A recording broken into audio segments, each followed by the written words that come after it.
आप लोगों को पढ़ाई से बहुत ज्यादा पॉजिटिव एनर्जी मिलती है। तो आप लोग हमेशा पढ़ाई करते रहो, क्या होगा, आप लोग सिर्फ पढ़ाई में रहोगे और बाकी काम क्या कर दोगे, छोड़ दोगे। और जब वो बाकी काम छूट जाएंगे तो क्या बाहर की दुनिया की अच्छी लाइफ, ऐसा नहीं पढ़ाई अच्छी लाइफ नहीं है, लेकिन क्या बाहर की दुनिया की अच्छी लाइफ आपको नहीं मिलेगी? डेफिनेटली नहीं मिलेगी। और जब वो अच्छी लाइफ नहीं मिलेगी, आपको रिलैक्स मैनर नहीं मिलेगा, तो भी तो आप वीक हो जाओगे।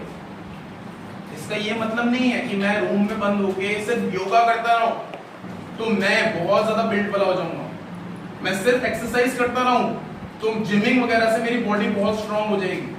बट हर एक चीज एडिक्वेट क्वांटिटी में, एडिक्वेट मैनर में, एडिक्वेट तरीके से करी जाए तो वो हमारे लिए बेनिफिशियल है। मैं वापस आता हूं अपने लॉ ऑफ अट्रैक्शन में।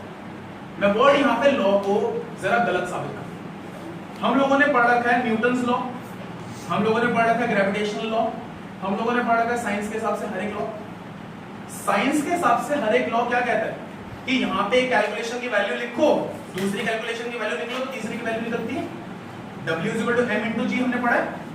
W मतलब वेट, m मतलब मास, × g मतलब ग्रेविटेशनल फोर्स। कोई भी एग्जांपल, कुछ भी हमारा बेसिक से ले सकते हो एनर्जी को, वो सारे के सारे लॉज डिफाइंड है, कैलकुलेशंस है। लेकिन हमारी चीज या हमारी किसी और दूसरी चीज को पाने की इच्छा कोई कैलकुलेटेड मेजर नहीं है। चलो मैं अपनी बॉडी की बात करता हूँ। हमारी बॉडी किसी को पता है किससे बनी है? वाटर। 5 एलिमेंट्स। 5 एलिमेंट्स कौन से? Air, water, land, fire, soul. या सिंपल लैंग्वेज में बोलूं तो हम लोगों की बॉडी भी कुछ ना कुछ मटेरियलिस्टिक है। It can be in the form of atoms, molecules, compounds. और वो एटम्स, मॉलिक्यूल्स, कंपाउंड्स इनडायरेक्टली क्या है? They are the form of energy. तो जब मैं एनर्जी हूं तो डेफिनेटली समझिए लाइट जल रही है वो मुझे एनर्जी प्रोवाइड कर सकती है। डेफिनेटली कौन सी हवा चल रही है वो भी मुझे एनर्जी प्रोवाइड कर सकती है। तो अगर मैं अपने बोलूं कि law of attraction, law of attraction जो हमें फील होता है किसी भी चीज के बारे में खुले दिल से चाहना, तो डेफिनेटली वो चीज हमें मिल जाएगी। चैतन्य को ख्याल आया माइंड में कि आज मेरे को बाइक चाहिए, बाइक सामने आ गई, नहीं यार बाइक का ख्याल आ रहा है, थोड़ी सी ना फ्रीक्वेंसी बढ़ाता हूं और ना एग्जैक्टली ना गाड़ी पे लेके आता हूं, जैसे गाड़ी हिट करा गाड़ी सामने। अगर ऐसा होने लग जाए तो डेफिनेटली ये प्रूवन बात होगी। और अगर ये चीज प्रूवन होगी तो क्या कहलाएगा? लॉ कहलाएगा। लेकिन ये प्रूवन तो नहीं है।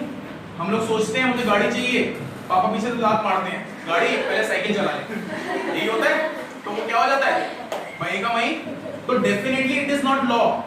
ये सिर्फ हमारी एक मोटिवेशनल फैक्टर है कि अगर मैं किसी चीज के बारे में सोचूंगा तो वो मुझे मिलेगा, लेकिन बिना काम करे नहीं मिलेगा।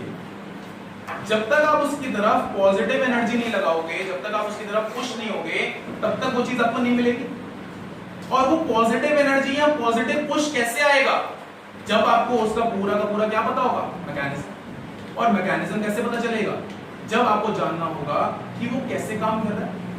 अगर उसको रियल मैनर में पता चल जाता कि कैसीनो के अंदर अगर 12 लोग या 13 लोग पैसे लगा रहे हैं और 12,000 रुपए वो रिटर्न कर रहा है तो 1,000 रुपए वही कमा के जा रहा है, तो क्या वो पहला 1,000 रुपए लगा के आता? नहीं लगा। मैं कहता हूं आज वो जीत गया, वो हारता तो शायद वो एडिक्ट ना होता, लेकिन वो अगर जीत गया तो क्या हो गया?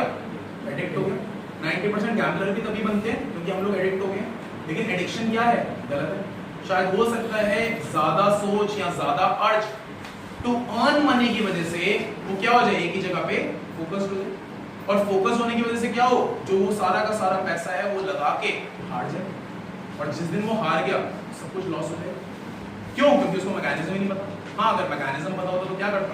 वो पूरी तरह से उसके ऊपर फोकस करता।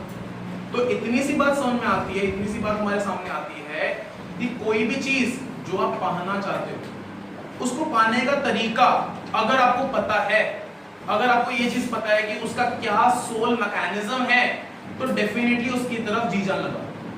लेकिन अगर आपको उसका मैकेनिज्म नहीं पता है तो डेफिनेटली उससे दूर रहो, या तो उसका मैकेनिज्म जानो या तो पीछे हट जाओ। मैकेनिज्म पता होगा, गाड़ी लेनी है तो गाड़ी लेने का क्या मैकेनिज्म है?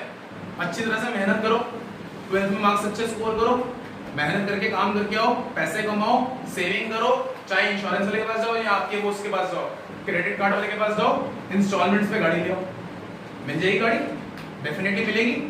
लेकिन अगर हमें मैकेनिज्म ही नहीं पता, मैं बोलूं तो चैतन्य कहेगा क्या जरूरत है, चाबी वाले के पास जाता हूं, चाबी बनवाता हूं, किसी की गाड़ी चुरा दूं। क्या वो मैकेनिज्म सही है? नहीं है। तो मैकेनिज्म वो भी, गाड़ी तो उससे भी मिल जाएगी, लेकिन मैकेनिज्म सही नहीं है क्योंकि हमें मैकेनिज्म के बारे में पता है।